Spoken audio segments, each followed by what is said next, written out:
Spontaneous drawing is super fun. These stream of consciousness sketches are all about play and ideation, a relaxed, natural creative flow. Working this way, I've built up lots of drawing ideas and character designs. When I draw, my focus is mostly on line control, contour line, shape, and form.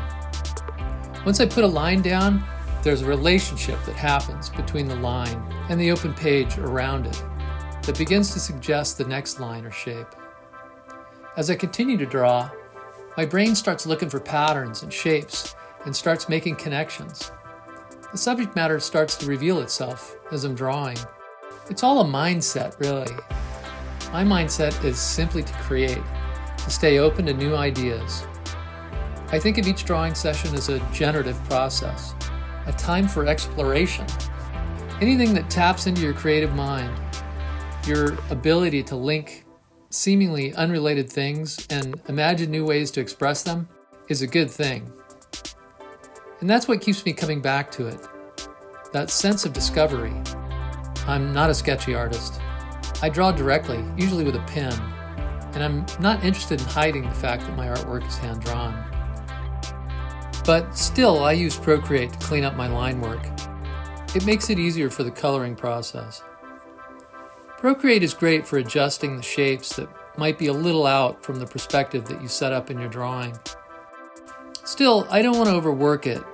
I want to maintain that hand-drawn look of the original. My style leans more towards the cartoony, illustrated side of things. This makes the coloring process really easy.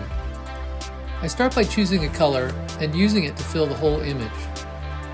Then I'll select a few shapes and use the hue saturation sliders to adjust things, making some areas darker or lighter, keeping it in an analogous color range at first. It's all kind of random at this stage. For spots where I want more interest, I'll push the hue just slightly out of the analogous range, where I want things to look more interesting. Shadows are created using a clipping mask above the color layer, set to multiply mode. I turn the opacity down to about 50%, and then I grab one of the midtones from the color palette that I've set up and loosely paint in the shadows. Selecting the shape and then hiding the marching ants makes it easier to see. Once the shadows are in, I start experimenting with different background colors. I keep a separate file with backgrounds from old projects, which allows me to drop the new image into it, and then I can toggle the layers on and off to see which colors work best.